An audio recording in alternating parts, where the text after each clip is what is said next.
The 2025 Ryder Cup is scheduled for next September at Bethpage Black in Farmington, New York. And with the biennial event just over a year away, it's always worth taking a look at how things currently stand, as here are the most recent U.S. team standings. And while it is early, here are those with the jump on perhaps making the American team a year from now.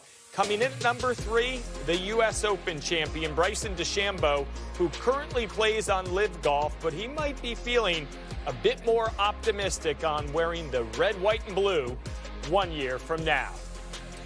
Joining us right now is Rex Hoggard, who has more on today's developments concerning the criteria needed to qualify for the U.S. Ryder Cup team moving forward. Rex, what's the news today that might impact some of the players in the next 12 months?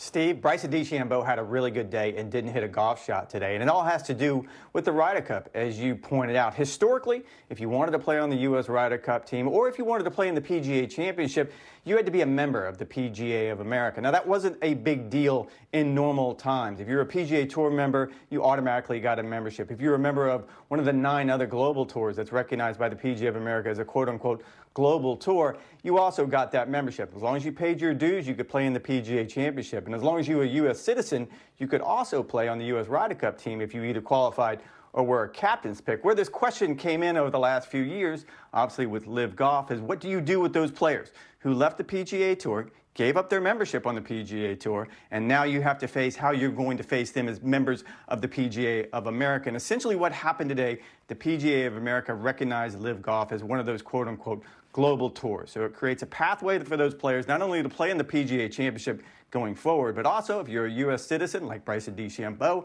to play on that U.S. team next year at Bethpage. This is an ever-evolving situation. What has changed from last year to the news coming out today? Yeah, Steve, go back to last year. The PGA of America called it the quote-unquote grace period, and it's specifically applied to, take Brooks Koepka, for example. If you remember the season he had in the major championships, and he ended up finishing 7th on the points list, and Zach Johnson, the U.S. captain for the Ryder Cup team, made him a pick to go to Rome. And what the PGA of America was trying to do was get through some very, very difficult times. They were trying to read the room. They were trying to figure out exactly what the game was going to look like going forward. Now, today I had a chance to talk with Kerry Haigh, who the PGA of America's Chief Championships Officer. He's also the interim CEO. And he said this was, quote unquote, nothing more than a cleanup of the regulations. And he said, if you look at the way the regs were written, players who joined LIV Golf could have maintained that membership with the PGA of America, even though they weren't members of the PGA Tour, of one of the other approved tours, but they would have had to do extra things. It would have required extra steps. And Kerry said the organization didn't feel like that was fair to those players. He also pointed out the goal of the PGA of America is to create the best possible field for the PGA Championship, as well as pick the best 12 players for the U.S. Ryder Cup team. He says this gives them the best opportunity to do that. And with today's news, Rex, how would you define this as progress in the bigger picture of the game of golf?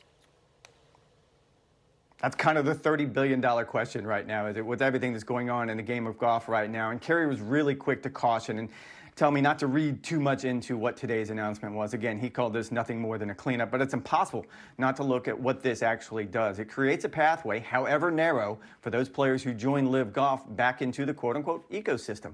You look at what's going on right now between the PGA Tour and the Public Investment Fund of Saudi Arabia. It seems as if the negotiations between the two sides are heating up. It's a very, very crucial time, and what this does is create a step for those players to possibly come back in those situations and possibly reunite the game. Now, it's really quick to point out, and I asked Kerry specifically about this. What this does not do is create a system where players who finish in a certain position on LIV Golf events get points. The points still come from where players finish at the major championships and also select PGA Tour events. So players would still have to play really, really well, and their limited opportunities, basically just the 4 major championships. But if you're a Bryson DeChambeau, it certainly takes a lot of things off your plate.